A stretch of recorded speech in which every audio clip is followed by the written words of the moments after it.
नमस्कार प्यारे विद्यार्थियों। आज की कक्षा में हम उस कला की बात करेंगे जिसका विकास लगभग 13वीं सदी से 18वीं सदी के मध्य में हुआ है और भारत में हुआ है।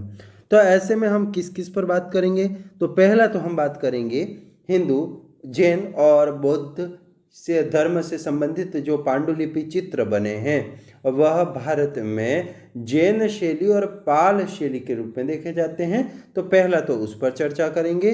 दूसरी हम चर्चा करेंगे मंदिरों पर, ऐतिहासिक मंदिर जो कि भारत में देखने को मिलते हैं। और तीसरी चर्चा हम करेंगे राजपूत, मुगल और जो पहाड़ी चित्रकला शैली है उससे संबंधित। इसके अलावा लोक चित्रकला से का भी जो पुट है वो यहाँ पर देखने को मिलता है, तो इससे संबंधित हम यहाँ पर चर्चा करेंगे।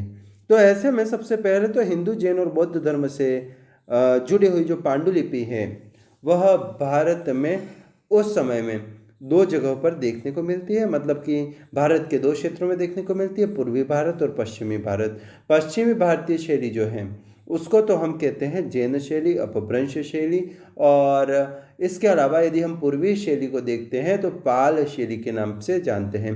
पाल शैली इसलिए क्योंकि बंगाल और बिहार जो थे वहाँ के शासक पाल वंश से थे और ऐसे में उन्हीं शासकों के नाम पर इस शैली का नाम पाल शैली रखा गया है। दूसरी बात है जैन शैली की, अर्थात कि पश्चिमी भारतीय शैली की। तो ऐसे में पश्चिमी भारतीय चित्रकला शैली जो है उसमें जैन शैली, जैन धर्म से संबंधित जो चित्र बने हैं, तो ऐसे में इसे जैन शैली के नाम से भी जाना जाता है। यहाँ पर जैन धर्म से जुड़ी हुई अनेक पांडुलिपियों का चित्रण हुआ है और यह हुआ है मुख्यतः गुजरात में। तो एक तो ये हो गया। इसके अलावा यदि हम देखते हैं तो राजस्थान में जो सिरोही है उसके अंतर्गत माउंट आबू के अंदर देलवाड़ा के मंदिरों का निर्माण हुआ है और लगभग यहाँ पर 5 मंदिर हैं जो कि अपनी विशिष्ट कलात्मकता के लिए जाने जाते हैं। इसके अलावा 16वीं से 19वीं सदी के मध्य राजपूत और मुगल शैली का जो विकास हुआ है वह लगभग पैरेलल, समानांतर हुआ है। और ऐसे में राजपूत चित्रकला में लोक चित्रकला और अजंता की चित्रकला को का जो प्रभाव है वह देखने को मिलता है।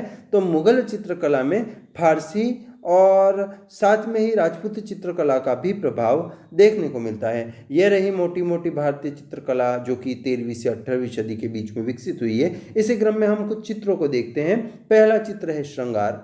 यहाँ पर जो दिख रहा है श्रृंगार नामक चित्र, इसमें हमको दिखाई दे रहा है कि एक दुल्हन है जिसे सजाया जा रहा है और सजाया जा रहा है जिसमें एक नौकरानी उसके शरीर पर हल्दी लगा रही है, दूसरी नौकरानी उसे पायल पहना रही है। उसके अतिरिक्त अन्य नौकरानियां भी है जो उसे सजाने में मदद कर रही हैं। एक आईना लेकर खड़ी है, दूसरी फूलों की माला बना रही है और इसके अतिरिक्त एक और जो स्त्री सहायिका है वह उसकी दुल्हन के बाल संवार रही है, जैसा कि यहाँ देख सकते हैं। तो इस तरीके का जो वर्णन है वह यहाँ पर देखने को मिलता है और एक वृत्त जो है वह इसका निरीक्षण कर रही है।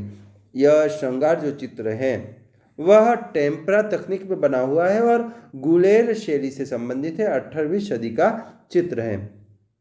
एक और चित्र को देखते हैं, लेकिन उससे पहले हम ये समझ लें कि गुलेर पेंटिंग जो है जिसका संबंध पहाड़ी शैली से है, और गुलेर की बात की जाएगी तो कांगड़ा की जो पहाड़ी है या कांगड़ा की घाटी है उसमें एक छोटा सा राज्य था गुलेर, जहाँ पर चित्रकला की शैली काफ़ी विकसित हुई है। और ऐसे में गुलेर लघु चित्रकला पर लोक कला और मुगल कला दोनों का ही प्रभाव देखने को मिलता है। इसके अतिरिक्त यहाँ पर राधा और कृष्ण की जो प्रेम कथा है या चित्रण है वह भी देखने को मिलता है और इसके अतिरिक्त रामायण और महाभारत की कहानियों का चित्रण भी यहाँ पर देखने को मिल जाता है। इसके अतिरिक्त दरबारी दृश्य देखने को मिल जाता है। यदि हम इसको एक लाइन में कहें तो यहाँ मतलब कि गुलेर शैली में संवेदनशील चेहरे, सौम्य व्यवहार और रंगों का कोमल मिश्रण जो है वह गुलेर शैली की विशेषताएं हैं। ऐसे में यदि प्रश्न आ जाता है श्रृंगार चित्र के अग्रभाग में स्त्री द्वारा किए गए क्रियाकलाप को बताइए, तो श्रृंगार चित्र में स्त्री जो दुल्हन है उसको चंदन का लेप लगा रही है। मैं हल्दी बोला था, सॉरी, लेकिन वो चंदन का लेप है, तो चंदन का लेप लगा रही है। दूसरा, प्रश्न है गुलेर चित्रकला की मुख्य विशेषताओं के बारे में बताइए। तो गुलेर चित्र की मुख्य विशेषता है कृष्ण और राधा की प्रेम कथा। अगला है प्रश्न कल्पसूत्र, यह जैन लघुचित्र शैली से संबंधित है। और जब हम जैन लघुचित्र शैली की बात कर रहे हैं तो ऐसे में यहाँ पर भी पॉम की पत्तियों पर टेम्परा तकनीक से चित्र बना है और इसके कलाकार का नाम ज्ञात नहीं है। यह जैन पांडुलिपि चित्र है जो कि 15वीं सदी में चित्रित किया गया है। अब इसमें दिख रहा है कि लाल रंग, सफ़ेद रंग और आकृतियाँ और नीला रंग इस तरीके का दिख रहा है। तो इसी को यहाँ पर देखते हैं। और ऐसे में कल्पसूत्र सूचीबद्ध चित्र जैन धर्म की पुस्तक कल्पसूत्र का है। और ऐसे में इस चित्र के संयोजन में समस्त स्थान को कुछ आयतों चकोरों में बांट दिया गया है। पुरुष, स्त्रियों तथा पशुओं का चित्रण लाल रंग की पृष्ठभूमि में दिखाया गया है।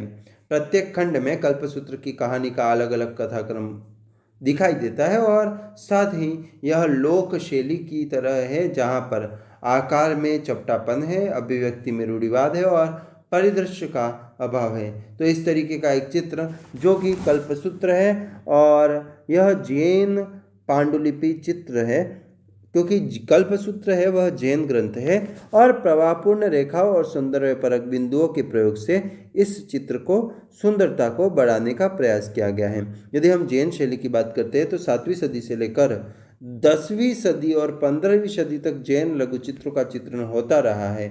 और ऐसे में जैन धर्म के ग्रंथ कालकाचार्य कथा, कल्पसूत्र और इसके अलावा शावक प्रतिक्रमण चूर्णी और सुपानाचर्यम जैसे जो अनेक ग्रंथ हैं, इन सभी का भी चित्रण यहाँ पर हुआ है। और इसके अतिरिक्त पंजाब, बंगाल, उड़ीसा, गुजरात और राजस्थान में इस प्रकार के चित्र देखने को मिलते हैं जिसमें मानवीय आकृति संबंधित विशेषताएं भी हैं।